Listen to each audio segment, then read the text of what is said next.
Rantepao diucapkan terima kasih. Tuhan memberkati. Yang berikut yaitu layanan pemberkatan perkawinan. Layanan pemberkatan perkawinan kepada warga jemaat Rantepao kelompok pelayanan 5 yaitu Saudara Asael Petrari Palamba, anak keempat dari Bapak SK Palamba dan Ibu Johana Pali almarhumah, dengan Saudari Claudia Monika Pangkong, anak pertama dari Bapak Imade Suryadana dan Ibu Teri Kori Pangkong, yang akan dilaksanakan pada hari tanggal Jumat 27 Mei 2022 waktu pukul 14 sampai 16, tempat di Gedung Gereja Gemim Kinamang, Kawiwatu, Manado. Resepsi perkawinan akan dilaksanakan hari tanggal Jumat 27 Mei 2022 waktu pukul 17 sampai selesai, tempat di Hotel Arya Duta Manado. Ibadah syukur atas selesainya perkawinan tersebut akan dilaksanakan hari tanggal Sabtu 4 Juni 2022 waktu pukul 10 sampai selesai, tempat di Tongkonan Batang. Mohon dukungan doa warga jemaat Rantepao. Yang berikut yaitu penerimaan siswa baru kelompok bermain Talitakum Jemaat Rantepao. Kelompok bermain Talitakum Jemaat Rantepao menerima siswa baru tahun ajaran 2022-2023 dari usia 3 sampai 6 tahun. Kepada Bapak Ibu yang ingin mendaftarkan anaknya, silakan langsung ke 1 kantor sekolah kelompok bermain Talitakum Jemaat Rantepao. Yang kedua, ke kantor gereja Toraja Jemaat Rantepao. Mohon dukungan dan perhatian seluruh anggota jemaat Rantepao. Demikian penekanan warta jemaat untuk sepanjang minggu ke depan.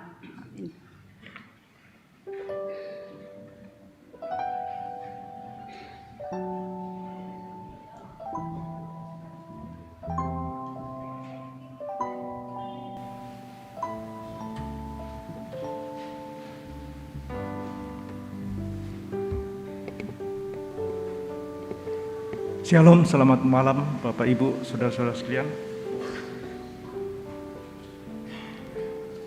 Kita masuk dalam ibadah.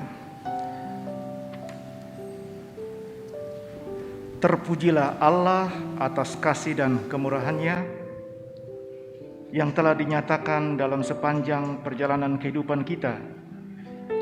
Dia yang telah menyatakan karyanya yang agung dan mulia bagi kita, umat berdosa. Pengampunannya sungguh sudah nyata melalui kematian dan kebangkitan Kristus. Semua karena kasih dan anugerahnya bagi kita semua. Karena itu, melalui persekutuan kita saat ini, kita diajak untuk merenungkan dan mensyukuri kasih Tuhan melalui tuntunan tema yang saat ini adalah anugerah pertobatan bagi semua. Mari memuji Tuhan. Terpujilah Allah, hikmat-Nya besar. Silakan Bapak Ibu berdiri.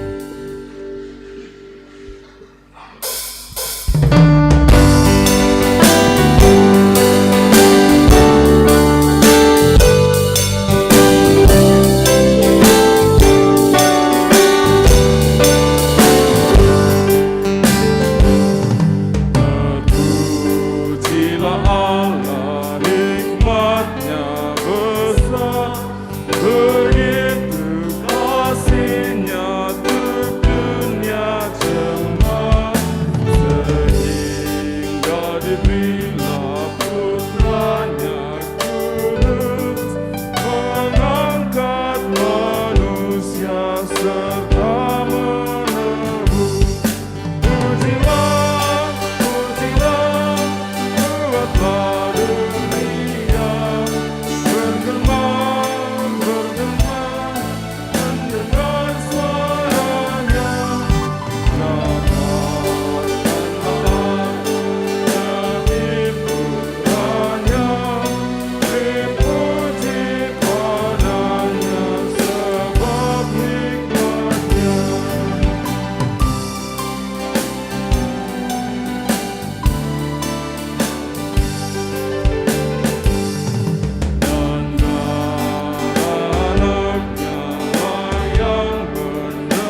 Pertolongan kita adalah dalam nama Tuhan yang menjadikan langit dan bumi.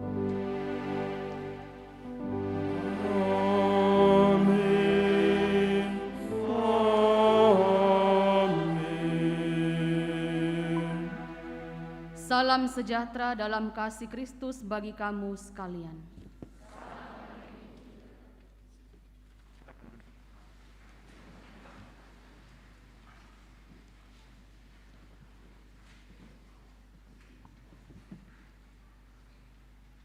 Saat ini di hadapan Tuhan, kita datang dengan penuh kerendahan hati dan kerendahan diri kita, bahwa dalam segala keterbatasan, sungguh kita menyadari bahwa kita tidak luput dari dosa yang membuat kita jauh dari Tuhan. Kita menikmati dosa yang membuat kita lupa akan diri kita sebagai milik Allah yang telah menganugerahkan kehidupan di dalam Kristus Yesus. Mari, dengan kerendahan hati dan kerendahan diri, kita memohon pengampunan dari Allah Bapa kita. Di hadapan-Mu ya Tuhan, kami mengaku bahwa sungguh kami telah berdosa dalam segala keberadaan hidup kami. Ampunilah dan kasihanilah kami.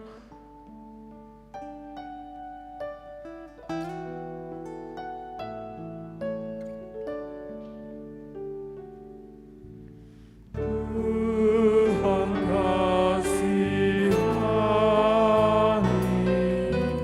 Kristus kasihani, Tuhan kasihani. Amin.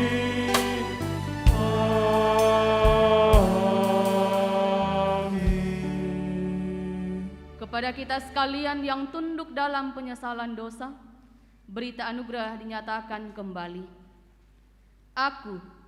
Akulah Dia yang menghapus dosa pemberontakanmu oleh karena Aku sendiri, dan Aku tidak mengingat-ingat dosamu. Ingatkanlah Aku, marilah kita berperkara, kemukakanlah segala sesuatu, supaya Engkau nyata benar. Kita menyanyikan besar anugerah-Mu.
Dengarkanlah petunjuk hidup baru dari Wahyu 21 ayat 7 sampai 8. Barang siapa menang, ia akan memperoleh semuanya ini, dan aku akan menjadi Allahnya, dan ia akan menjadi anakku. Tetapi orang-orang penakut, orang-orang yang tidak percaya, orang-orang keji, orang-orang pembunuh, orang-orang sundal, tukang-tukang sihir, penyembah-penyembah berhala, dan semua pendusta, mereka akan mendapat bagian di dalam lautan yang menyala-nyala oleh api dan belerang. Inilah kematian yang kedua. Sidang jemaat, mari kita membuka di Alkitab kita, Mazmur. Kita akan membaca secara berbalasan. Mazmur 148 ayat 1 sampai 14.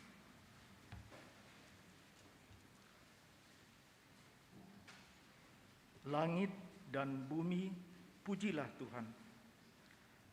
Haleluya, pujilah Tuhan di sorga. Pujilah Dia di tempat tinggi. Pujilah Dia, hai segala malaikatnya. Pujilah Dia, hai segala tentaranya. Pujilah Dia, hai matahari dan bulan. Pujilah Dia, hai segala bintang terang. Pujilah Dia, hai langit yang mengatasi segala langit. Baiklah, semuanya memuji nama Tuhan. Sebab Dia memberi perintah, maka semuanya tercipta. Dia mendirikan semuanya untuk seterusnya dan selamanya. Dan memberi ketetapan yang tidak dapat dilanggar. Pujilah Tuhan di bumi. Hai ular-ular naga dan segenap samudra raya. Hai api dan hujan es, salju dan kabut. Angin badai yang melakukan firman-Nya. Hai gunung-gunung dan segala bukit. Pohon buah-buahan dan segala pohon aras. Hai binatang-binatang liar dan segala hewan. Binatang melata dan burung-burung yang bersayap. Hai raja-raja di bumi dan segala bangsa. Pembesar-pembesar dan semua pemerintah dunia. Hai teruna dan anak-anak dara. Orang tua dan orang muda. Biarlah semuanya memuji-muji Tuhan. Sebab hanya namanya saja yang tinggi luhur, keagungannya mengatasi bumi dan langit. Ia telah meninggikan tanduk umatnya.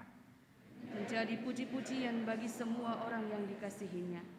Bagi orang Israel, umat yang dekat padanya. Haleluya. Haleluya. Haleluya, pujilah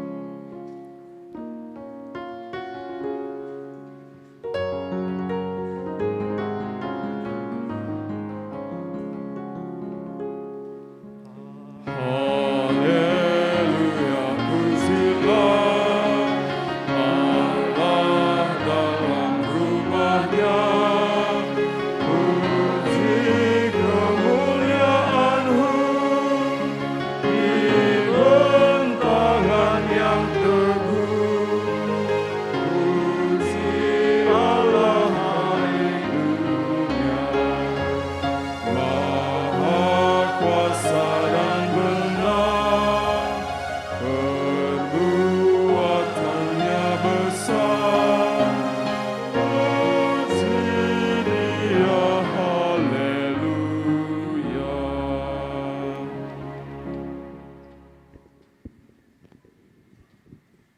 Bersama-sama kita akan membaca dan merenungkan sabda kebenaran firman Tuhan. Mari kita persiapkan pembacaan kita pada saat ini. Pembacaan yang pertama dari Kisah Para Rasul pasal 11 ayat 1 sampai ayat yang ke-18.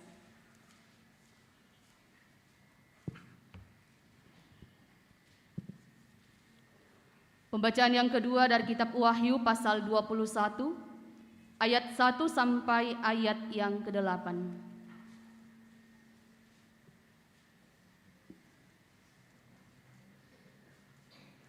Dan pembacaan Injil kita pada malam hari ini dari Injil Yohanes pasal 13 ayat 31 sampai ayat yang ke-35.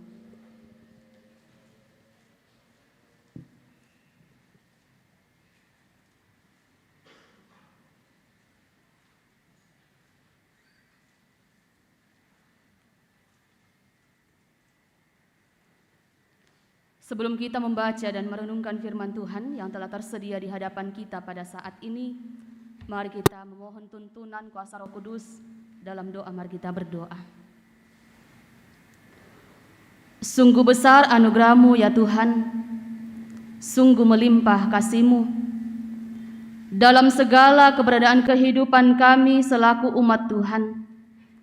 Di hari yang Tuhan kuduskan, di rumah-Mu yang kudus pada saat ini, kami sebagai umat Tuhan datang berkumpul beribadah memuji dan memuliakan nama Tuhan, mempersembahkan seluruh keberadaan kehidupan kami. Kami membawa kehidupan kami di hadapan-Mu saat ini. Dalam persekutuan kami ya Bapa di sorga, kami semua selaku umat-Mu rindu untuk disapa oleh sabda kebenaran firman Tuhan.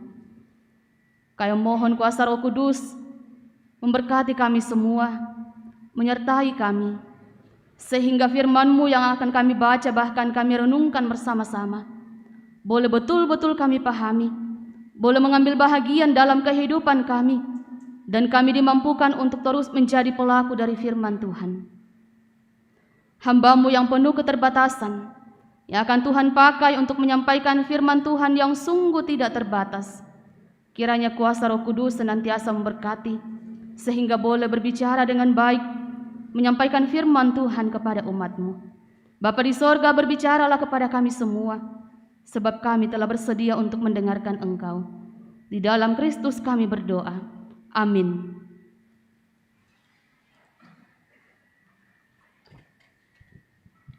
Pembacaan kita yang pertama terambil dari Kisah Para Rasul 11 ayat 1 sampai 18. Kisah Para Rasul 11 ayat 1 sampai 18. Firman Tuhan. Petrus mempertanggungjawabkan baptisan Kornelius di Yerusalem. Rasul-rasul dan saudara-saudara di Yudea mendengar bahwa bangsa-bangsa lain juga menerima firman Allah. Ketika Petrus tiba di Yerusalem, orang-orang dari golongan yang bersunat berselisih pendapat dengan dia. Kata mereka, "Engkau telah masuk ke rumah orang yang tidak bersunat dan makan bersama-sama dengan mereka." Tetapi Petrus menjelaskan segala sesuatu berturut-turut. Katanya, "Aku sedang berdoa di kota Yope. Tiba-tiba rohku diliputi kuasa ilahi dan aku melihat suatu penglihatan, suatu benda berbentuk kain lebar yang bergantung pada keempat sudutnya, diturunkan dari langit sampai di depanku.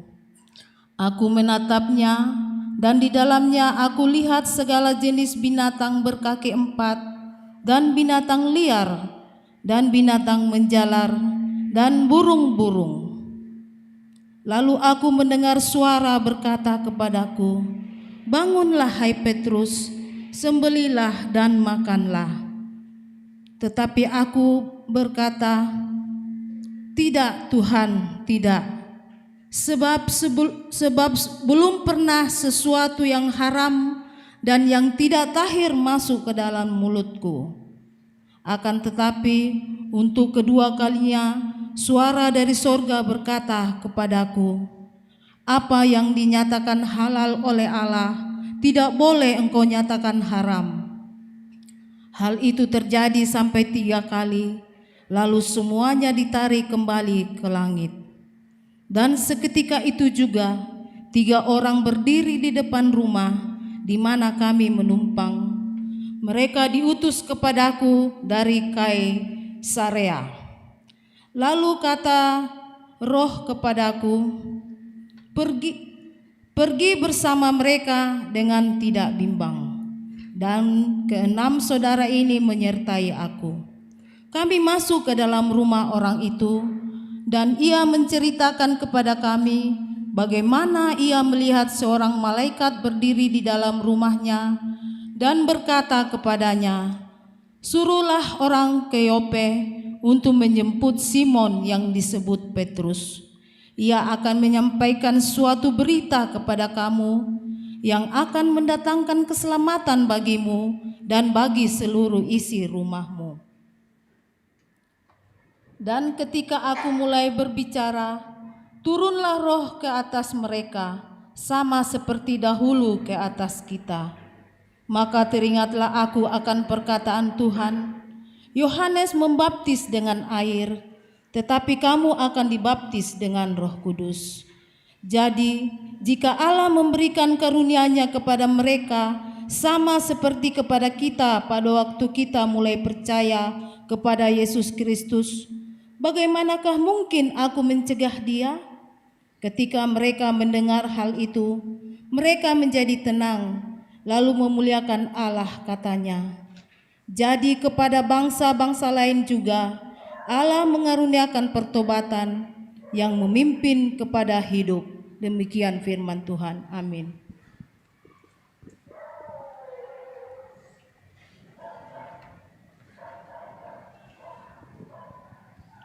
Pembacaan yang kedua terdapat dalam Wahyu pasal 21 ayat 1 sampai ayat yang ke-8. Wahyu 21 ayat 1 sampai ayat yang ke-8. Lembaga Alkitab Indonesia memberi judul Langit yang Baru dan Bumi yang Baru. Lalu aku melihat langit yang baru dan bumi yang baru, sebab langit yang pertama dan bumi yang pertama telah berlalu, dan laut pun tidak ada lagi. Dan aku melihat kota yang kudus, Yerusalem yang baru, turun dari sorga, dari Allah, yang berhias bagaikan pengantin perempuan yang berdandan untuk suaminya. Lalu aku mendengar suara yang nyaring dari tahta itu berkata, lihatlah, kemah Allah ada di tengah-tengah manusia, dan Ia akan diam bersama-sama dengan mereka.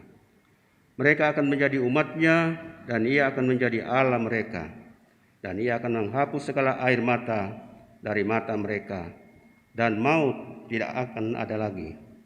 Tidak akan ada lagi berkabungan, atau ratap tangis, atau duka cita, sebab segala sesuatu yang lama itu telah berlalu.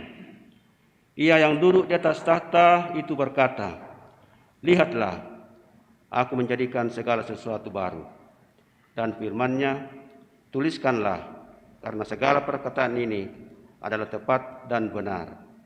Firman-Nya lagi kepadaku, semuanya telah terjadi, aku adalah Alfa dan Omega, yang awal dan yang akhir. Orang yang haus akan kuberi minum dengan cuma-cuma dari mata air kehidupan. Barang siapa menang, ia akan memperoleh semuanya ini. Dan aku akan menjadi Allah-Nya, dan ia akan menjadi anakku. Tetapi orang-orang penakut, orang-orang yang tidak percaya, orang-orang keji, orang-orang pembunuh, orang-orang sundal, tukang-tukang sihir, penyembah-penyembah berhala, dan semua pendusta, mereka akan mendapat bagian mereka di dalam lautan yang menyala-nyala oleh api dan belerang. Inilah kematian yang kedua. Amin firman Tuhan. Haleluya.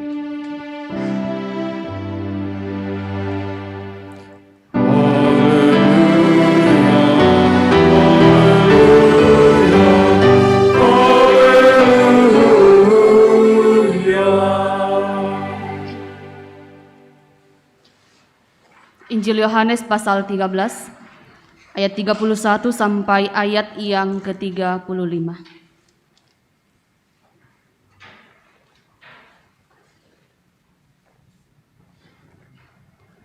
Perintah baru.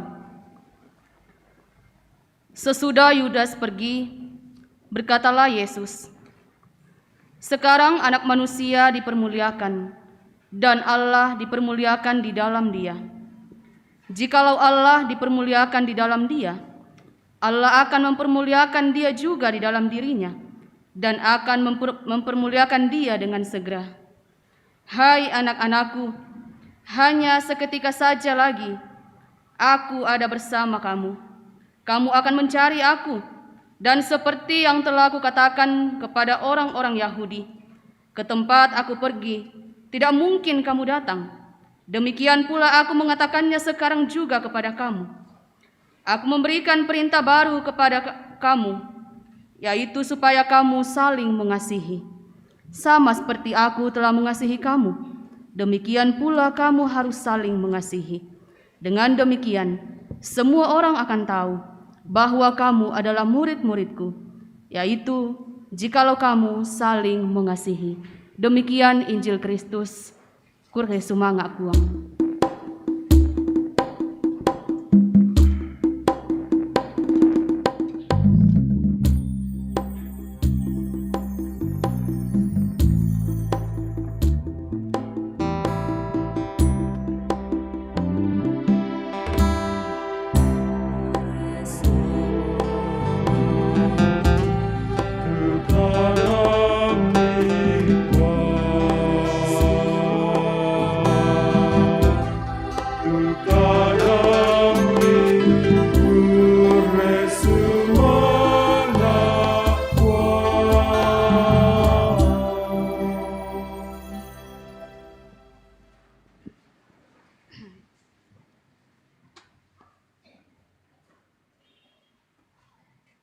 Selamat malam dan shalom. Ya, sidang jemaat yang dikasihi Tuhan, yang hadir dalam gedung gereja di tempat ini, di gedung pelayanan, bahkan yang beribadah di rumah masing-masing secara virtual. Salam kasih dan selamat berjumpa kembali dalam kasih Tuhan di tengah-tengah persekutuan kita saat ini. Dalam perenungan kita sepanjang hari ini, bahkan sepanjang 1 minggu ke depan, kita dituntun dalam satu tema, anugerah pertobatan bagi semua. Pengkatobaran di pakamasean lako mintu tahu. Sidang jemaat yang kekasih, pada zaman kehidupan kita pada saat ini, tidak dapat kita pungkiri bahwa kita banyak kali berjumpa atau banyak kita jumpai kehadiran berbagai macam kelompok-kelompok rohani dalam paham dan juga doktrin yang berbeda-beda, yang terus-menerus semakin bertambah bermunculnya dari waktu ke waktu. Namun ironisnya bahwa berbagai macam kelompok ini melakukan persaingan untuk mengemukakan bahwa mana yang paling berhak mendapat keselamatan dan mana yang paling benar untuk bisa dipercaya. Kehadiran kelompok ini kadangkala membuat kita merasa khawatir, merasa resah, sebab semakin berkembangnya persaingan di antara mereka untuk mengklaim kelompok mana yang paling benar, kelompok mana yang paling lebih dari antara kelompok yang lain. Namun walau demikian, saudara-saudara, tentu tidaklah menjadi pertanyaan lagi bagi kita, bahkan tidak menjadi sesuatu hal yang asing lagi bagi kita saat ini. Sebab pada zaman Yesus pun hal demikian sudah terjadi. Bagaimana tidak, saudara-saudara? Dalam bacaan utama kita pada saat ini, sebagai bukti konkret bagi kita adanya pengelompokan orang-orang Yahudi yang disebut sebagai orang-orang bersunat dengan kelompok orang-orang non-Yahudi yang tidak bersunat. Dalam paham Yahudi, keselamatan hanya berlaku, keselamatan hanya diperuntukkan bagi kalangan mereka, sebab menganggap bahwa hanya kalangan mereka sajalah yang berhak menerima keselamatan itu, hanya kalangan mereka sajalah yang disebut sebagai umat pilihan Allah, sedangkan yang di luar kalangan mereka dianggap sebagai orang-orang berdosa, orang-orang yang tidak berhak, tidak layak untuk menerima keselamatan itu. Sehingga hal ini memunculkan peraturan di antara mereka, baik kalangan Yahudi maupun non-Yahudi, bahwa mereka tidak boleh bergaul, mereka tidak boleh berinteraksi dari anggota-anggota yang lain. Saudara-saudara, sebagaimana dalam kehidupan kita sebagai masyarakat pada saat ini, yang juga kadangkala berkotak-kotak atau terjadinya pengelompokan berdasarkan suku, berdasarkan agama, status sosial, atau berdasarkan dengan kepentingan-kepentingan lainnya dalam kehidupan kita. Dan tentunya dalam kelompok tertentu memiliki aturan yang harus kita taati. Pola kehidupan yang demikian juga terjadi pada zaman jemaat perdana, bahwa orang bersunat dan orang tidak bersunat, mereka dilarang untuk saling berinteraksi di luar kelompok mereka masing-masing. Jadi mereka hidup menjalani peraturan berdasarkan kelompok masing-masing, bahkan berinteraksi hanya dengan kelompok-kelompok mereka sendiri pada saat itu. Siapa lo, siapa gue, MLDL, masalah lo, derita lo. Itu yang terjadi, saudara-saudara. Dalam kalangan masyarakat Toraja pun, aturan-aturan yang terjadi dalam kehidupan kita biasanya juga harus kita patuhi, yang begitu kuat. Bahkan ketika kita melanggarnya akan terjadi konsekuensi yang begitu berat. Iya, mungkin pernah kita melihat atau kita menjumpai ketika kita melanggar peraturan, biasa disuaki mantunu baiba atau dikua mantunu tedong. Iya, itu untuk hal-hal yang sudah begitu fatal ketika kita melanggarnya. Jika demikian, saudara-saudara, dalam keberadaan kehidupan kita sampai pada saat ini, peraturan-peraturan yang demikian ketika kita melanggarnya masih ada konsekuensi. Pertanyaannya, bagaimana dengan sosok Petrus dalam bacaan kita pada saat ini, yang juga telah melanggar peraturan orang Yahudi pada saat itu? Petrus yang seharusnya bagi kalangan Yahudi mendapat konsekuensi terhadap pelanggaran yang telah ia perbuat, sebab ia bergaul, bahkan ia telah memberitakan kabar keselamatan kepada orang non-Yahudi yang dianggap sebagai orang yang tidak berhak untuk mendapatkan kabar keselamatan itu. Saudara-saudara, kabar tentang pemberitaan Injil kepada bangsa-bangsa non-Yahudi yang dilakukan oleh Petrus telah terdengar oleh rasul-rasul yang lain dan juga kelompok Kristen Yahudi di Yerusalem. Mereka tidak bisa mengerti bagaimana firman Allah itu bisa sampai kepada bangsa-bangsa yang lain di luar kalangan mereka, sehingga mereka mempertanyakan bagaimana mungkin Petrus melakukan hal yang demikian. Petrus dianggap telah menyalahi aturan pada saat itu, sebab ia tinggal, ia hidup, bahkan ia melakukan pelayanan di antara kelompok orang yang tidak bersunat, sehingga sebagian besar orang Kristen Yahudi mempersalahkan Petrus atas perbuatannya karena ia telah melanggar peraturan sosial di kalangan jemaat perdana. Tetapi Petrus tidak diam, saudara-saudara. Ia mempertanggungjawabkan pelayanannya kepada mereka. Ia menyatakan bahwa pelayanan itu terjadi bukan semata-mata karena keinginan dirinya sendiri, bukan semata-mata karena kehendaknya sendiri, melainkan terjadi karena kuasa Roh Kudus. Karena Roh Kudus yang bekerja di dalam dirinya, yang memerintahkan dia untuk melakukan pelayanan itu. Petrus menceritakan penglihatan yang sudah dialaminya sewaktu ia di Yope, yakni penglihatan agar ia pergi ke tempat orang-orang kafir untuk menyampaikan kabar tentang keselamatan. Dan hal demikian jelas kepada orang-orang kalangan Yahudi pada saat itu, bahwa ternyata Allah juga memperkenankan, bahkan ia membuka jalan pintu untuk orang lain, kalangan yang lain, untuk menerima anugerah pertobatan, keselamatan dari Allah sendiri, bahwa bukan hanya dikhususkan kepada mereka. Keselamatan anugerah pertobatan itu bukan hanya untuk kalangan orang-orang Yahudi saja, tetapi juga terbuka bagi kalangan yang lain. Dan itulah sebabnya Roh Kudus menuntun Petrus untuk menyampaikannya kepada orang-orang non-Yahudi pada saat itu yang dianggap sebagai orang yang tidak layak untuk menerimanya. Dan mendengar penjelasan itu, saudara-saudara, mereka akhirnya menjadi tenang dan memuliakan Allah. Ini merupakan wujud ketaatan iman mereka bahwa Tuhan lebih di atas daripada peraturan yang telah mereka tetapkan.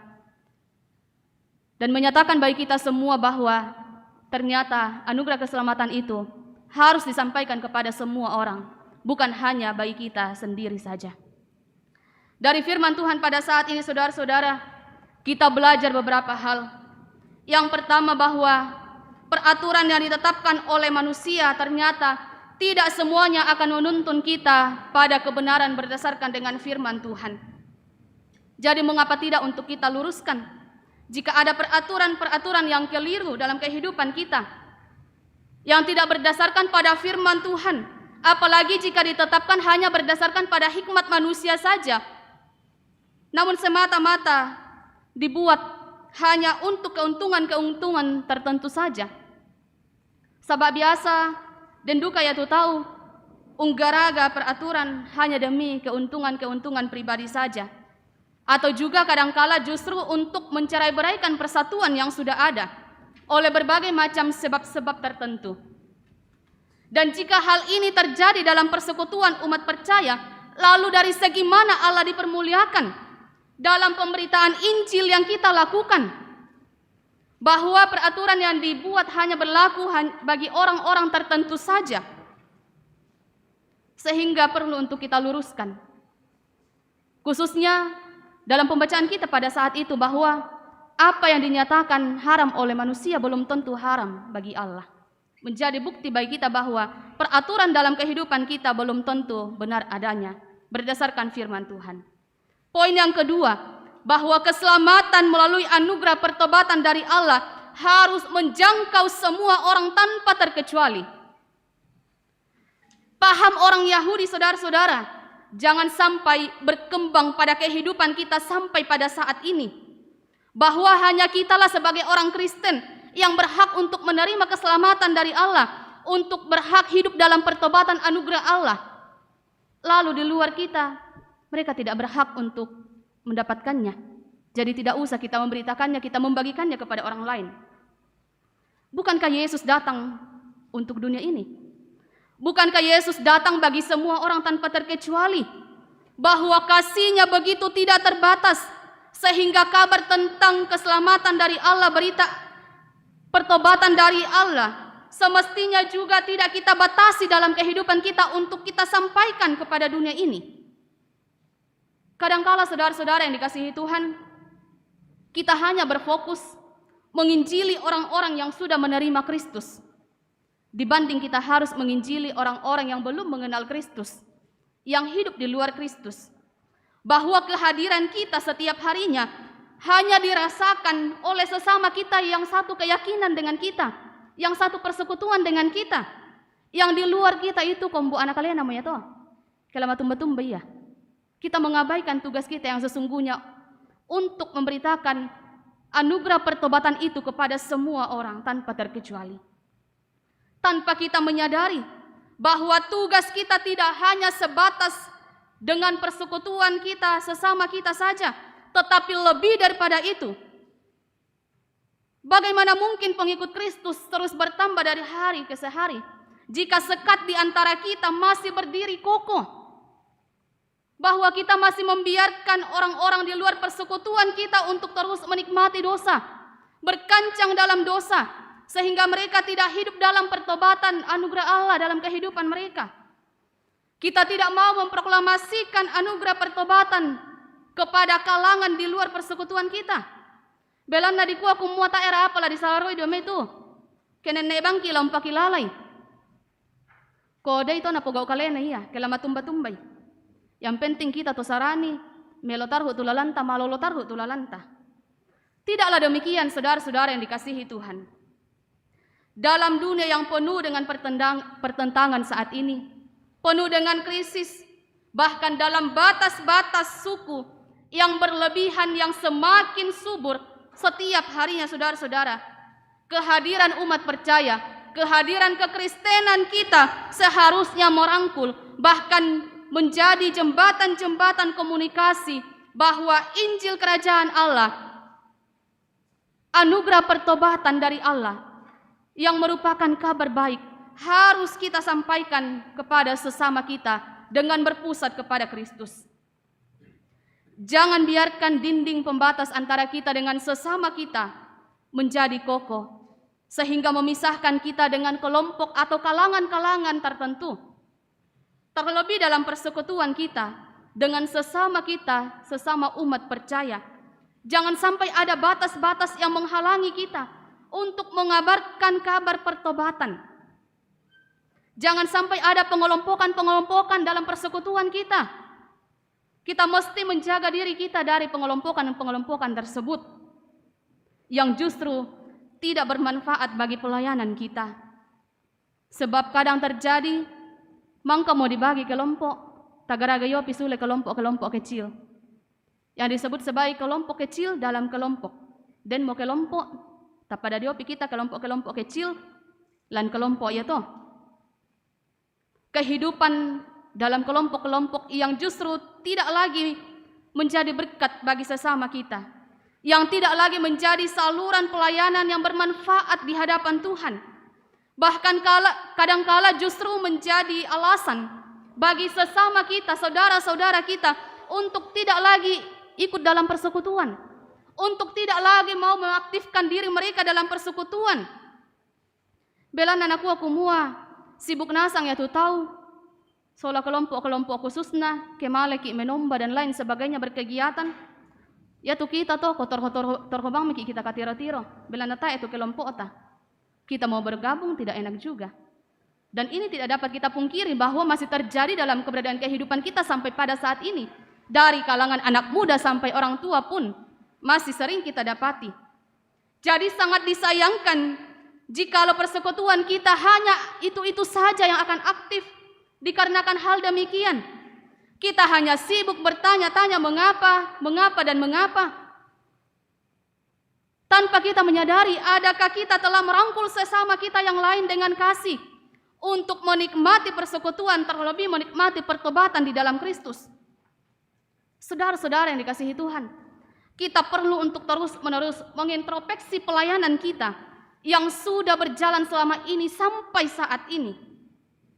Bukan berarti bahwa kita tidak boleh hidup dalam kelompok-kelompok yang tertentu, tetapi yang terpenting bagi kita bagaimana kehadiran kita bahkan dalam kelompok kita menjadi saluran berkat bagi sesama kita, menjadi saluran untuk pemberitaan Injil bagi semua orang. Poin yang ketiga, hidup dalam kasih sebagai wujud pertobatan yang kita jalani. Bagi setiap kita yang telah menerima anugerah pertobatan di dalam Kristus, sudah semestinya kita memperlihatkan sikap hidup yang penuh kasih. Sebab bukankah kita telah diberikan tugas, bukankah kita telah diberikan perintah oleh Tuhan untuk saling mengasihi, sebagaimana Ia telah mengasihi kita. Perintah baru dari Tuhan untuk kita lakukan sebagai wujud ketaatan iman kita, sebagai ciri atau identitas kita sebagai murid-murid Yesus. Firman-Nya mengatakan, saudara-saudara, agar dunia tahu bahwa kamu adalah murid-muridku. Ini akan menjadi tanda untuk membedakan mana pengikut atau murid Kristus dan mana yang bukan. Kita tahu bahwa umat Kristen, pengikut Kristus akan dikenal, bahkan dirasakan kehadirannya oleh semua orang karena kasih. Karena kita hidup dalam kasih. Itulah sebabnya orang percaya diidentikan dengan kasih itu sendiri. Buktinya saudara-saudara, ketika umat percaya difitnah, dianiaya, bahkan mengalami berbagai macam kejahatan, sama sekali tidak melakukan perlawanan untuk membalaskan hal yang sama, selain mendoakan pelaku-pelaku kejahatan tersebut. Pertanyaannya, mengapa pengikut Kristus sangat mengutamakan kasih daripada harus membalaskan dendam, membalas kejahatan dengan kejahatan? Sebab Tuhan yang disembah adalah kasih. Dia adalah sumber kasih, yang maha kasih, bahkan yang lebih dahulu mengasihi kita. Bahkan syarat untuk mengikutnya tak lain ialah hidup dalam kasih. Kasih yang adalah hukum yang terutama dan utama bagi kita semua. Jadi sebagai pengikut Kristus luar biasa saudara-saudara, ketika semua kelompok kalangan tertentu sibuk berlomba-lomba untuk memperlihatkan kehebatan mereka demi untuk mendapatkan pengakuan. Namun kita sebagai pengikut Kristus sibuk untuk memperlihatkan sikap hidup kita yang hidup dalam kasih sebagai wujud hidup dalam pertobatan yang sesungguhnya di tengah-tengah dunia ini. Orang tuaku, saudara-saudara yang dikasihi Tuhan, kita hidup dalam pertandingan iman saat ini.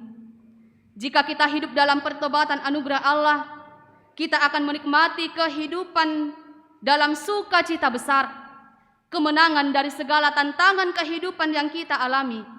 Sebab saatnya nanti Allah akan menjadikan semuanya baru. untuk setiap orang yang telah menang akan menikmati kehidupan yang kekal abadi bersama dengan Allah, bahwa kesusahan, ratap tangis, maut sekalipun tidak akan ada lagi. Dan bagi orang-orang yang hidup dalam kejahatan, bagi penakut-penakut, orang-orang keji, para pembunuh, penyembah-penyembah berhala, tukang-tukang sihir, dan semua pendusta, mereka akan mendapat bahagian dalam lautan api yang menyala-nyala. Karena itu saudara-saudara, hiduplah senantiasa dalam pertobatan yang dianugerahkan bagi kita semua.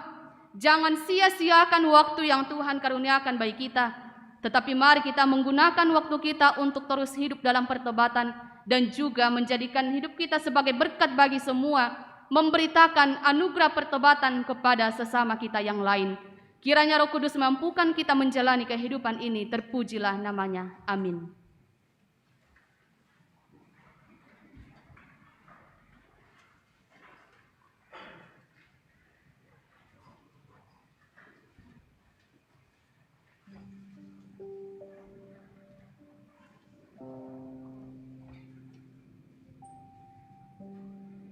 Saudara-saudara yang dikasihi Tuhan,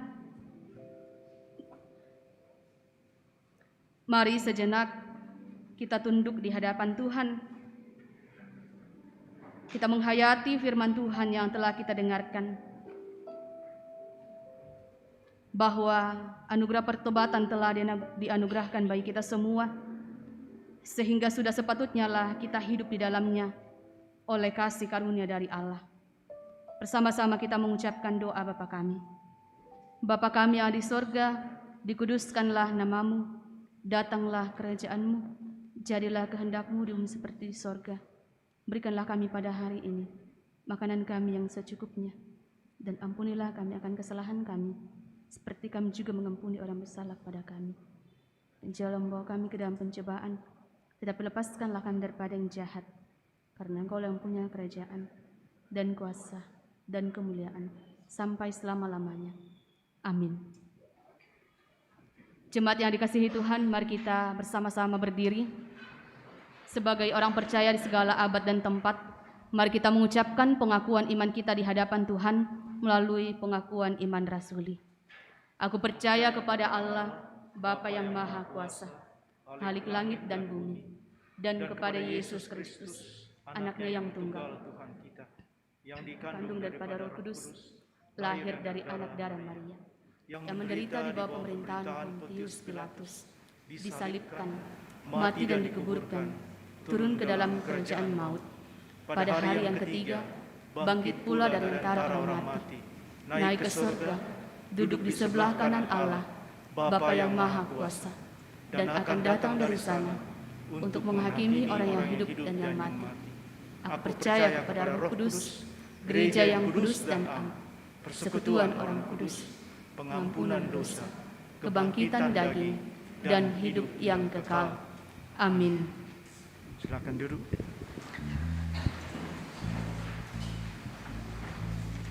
Kita boleh mengucap syukur sepanjang seminggu lamanya, kita boleh dituntun disertai oleh Tuhan, dan berkat boleh ada dikaruniakan oleh Tuhan.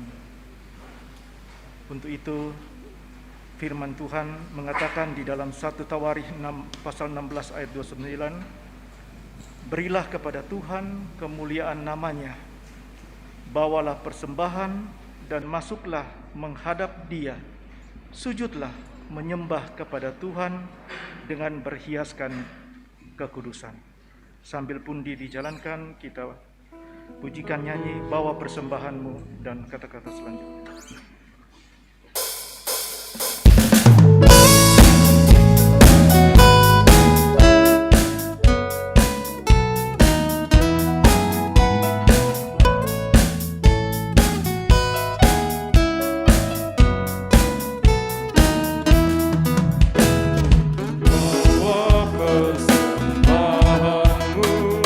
Dalam rumah Tuhan dengan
Kita naikkan syukur dan syafaat kita di hadapan Tuhan. Mari kita berdoa. Tiada henti-hentinya ya Tuhan, kami datang tunduk di hadirat-Mu, mensyukuri segala karya Tuhan yang begitu ajaib boleh kami alami. Berkat-berkat Tuhan yang tiada berkesudahan. Secara khusus kami mensyukuri keselamatan yang Tuhan anugerahkan bagi kami selaku umat manusia yang berdosa, yang sesungguhnya tidak layak untuk menerima semuanya itu. Namun Tuhan telah layakkan untuk menjadi anak-anak Tuhan. Terima kasih bahwa di tengah-tengah persekutuan kami pada saat ini, kami boleh menaikkan puji-pujian kami di hadapan Tuhan. Mohon Engkau berkati persekutuan ini, sehingga terus menjadi persekutuan yang sejati dan berkenan di hadapan Tuhan demi untuk memuji dan memuliakan Engkau. Bahkan pertumbuhan iman kami kiranya Tuhan terus berkati, sehingga dari hari ke hari iman kami terus bertumbuh, semakin serupa dengan Kristus. Kami bersyukur untuk firman-Mu yang telah kami dengarkan ya Tuhan.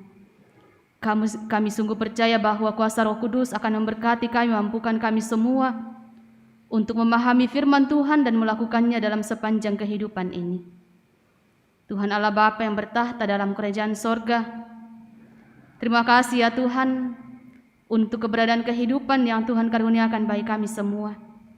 Secara khusus bagi semua umat Tuhan, baik yang hadir dalam gedung gereja di tempat ini, di gedung pelayanan, pun yang beribadah di rumah masing-masing secara virtual. Engkau yang mengetahui kehidupan kami semua ya Tuhan. Jika saat ini kehidupan kami dipenuhi dengan duka cita, pergumulan, kami serahkan semuanya ke dalam tangan pengasihan Tuhan. Kami sungguh percaya bahwa Engkau Allah yang luar biasa yang tidak akan pernah meninggalkan kami dalam segala situasi. Karena itu Tuhan, kuatkan, mampukan kami untuk senantiasa berpengharapan, berdiri kokoh, berpegang teguh dalam kasih Tuhan. Jika saat ini dalam berbagai macam sukacita yang kami bawa di hadapan Tuhan, kami mensyukuri untuk semuanya itu Tuhan. Kami sungguh percaya bahwa Engkau sumber sukacita yang kami alami, bahkan Engkau sendiri yang akan senantiasa menyempurnakan sukacita kami. Bapa yang bertahta dalam kerajaan sorga, ke dalam tangan kasih-Mu kami serahkan seluruh keberadaan kehidupan kami selaku umat-Mu.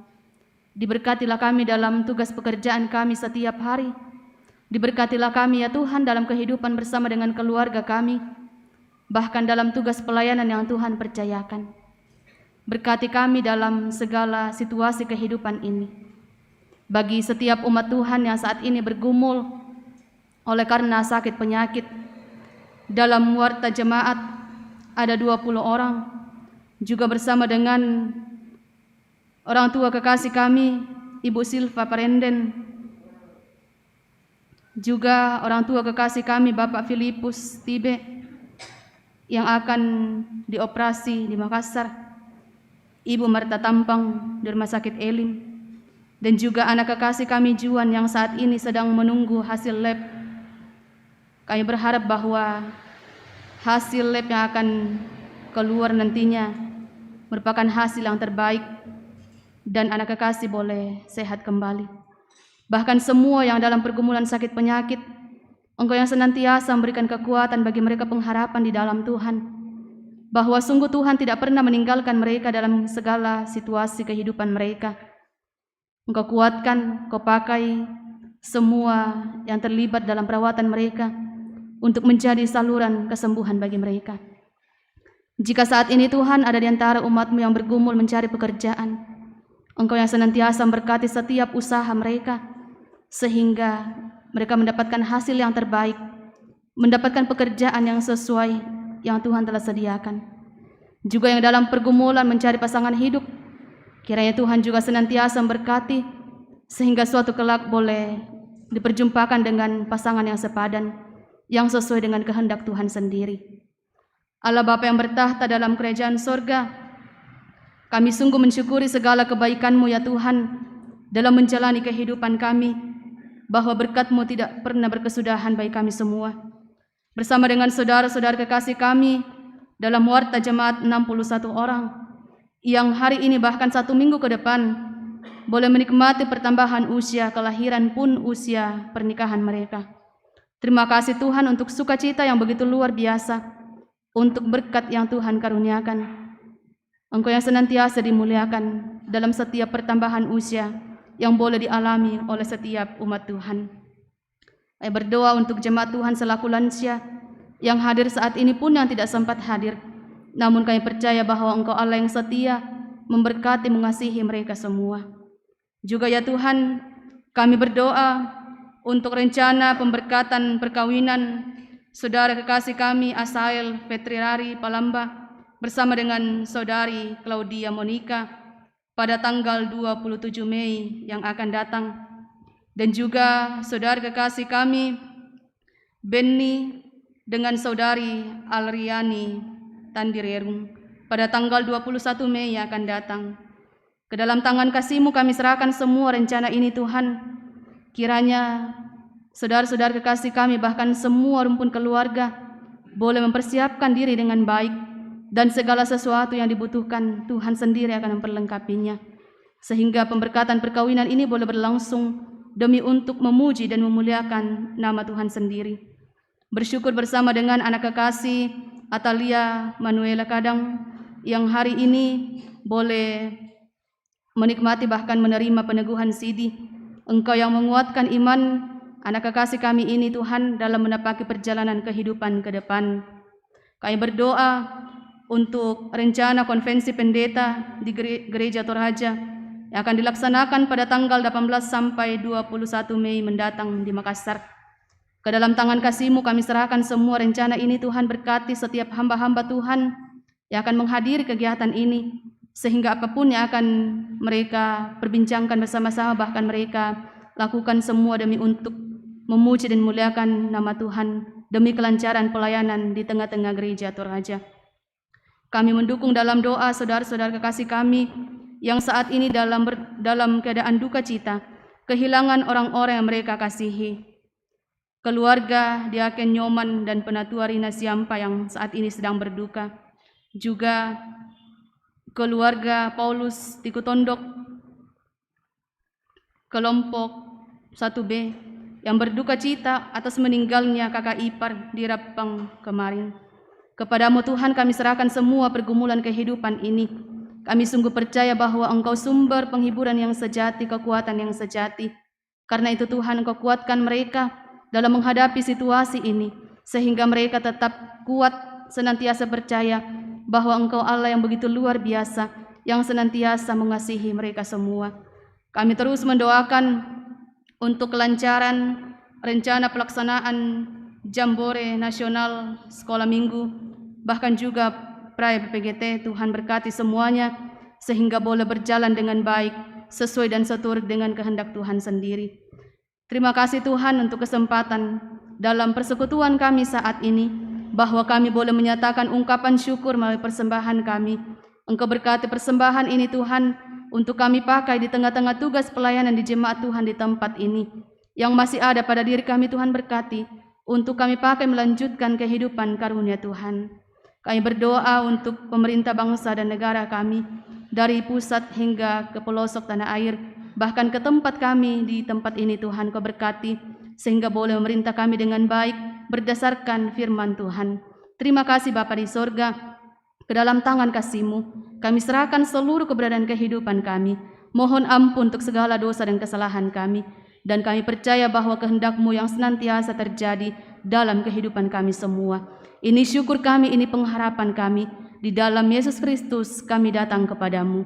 Amin. Sidang jemaat silakan berdiri.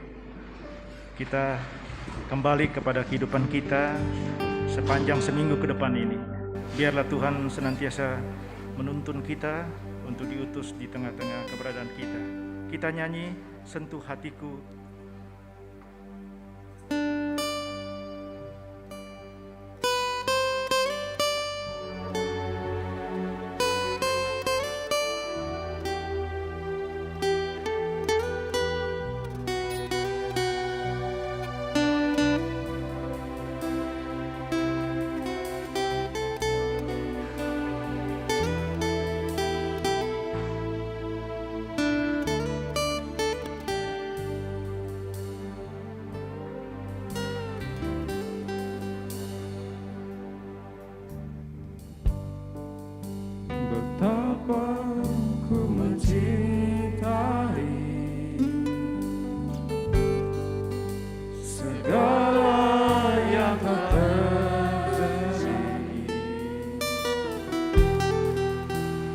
pernah sendiri. Jalani hidup ini selalu menyertai.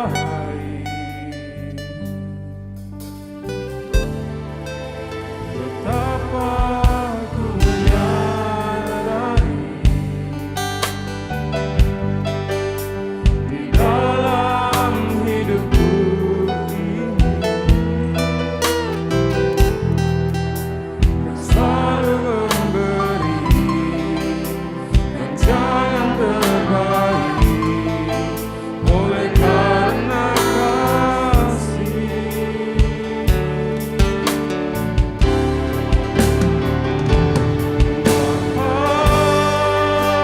Sentuh hatiku, ubah hidupku menjadi yang baru, bagai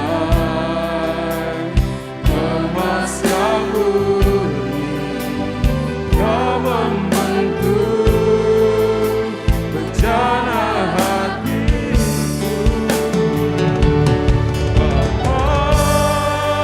Ajarku mengerti sebuah kasih yang selalu memberi, bagai air mengalir yang tiada pernah berhenti.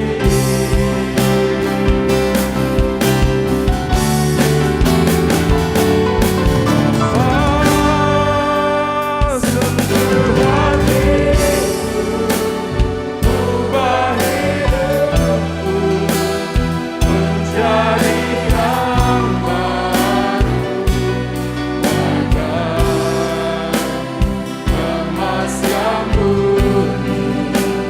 Kau membentuk bejana hatiku.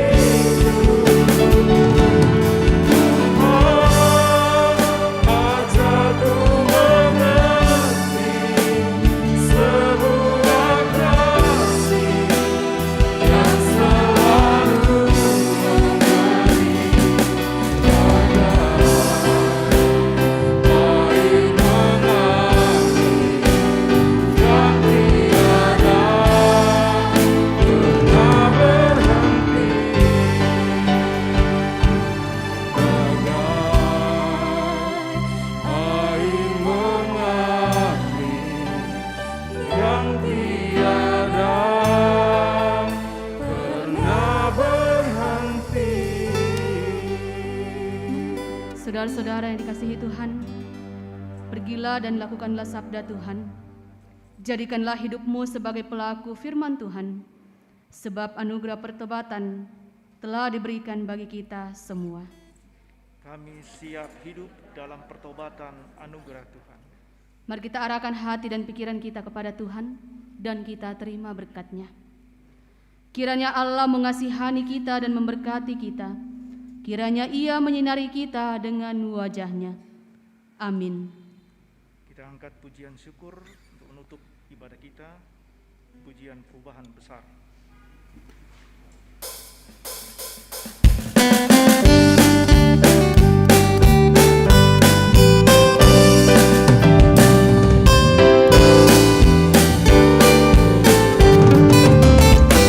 Perubahan besar di kehidupanku sejak Yesus di hatiku.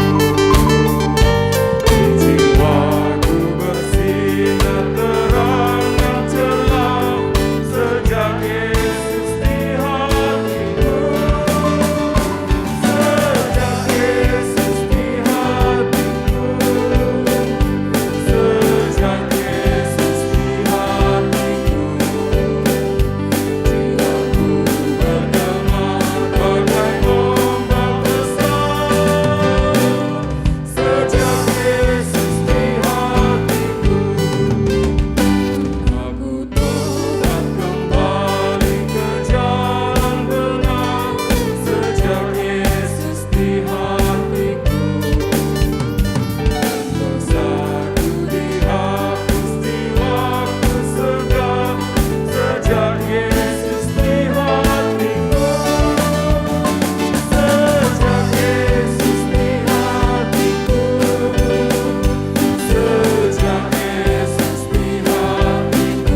Terima kasih, selamat hari Minggu.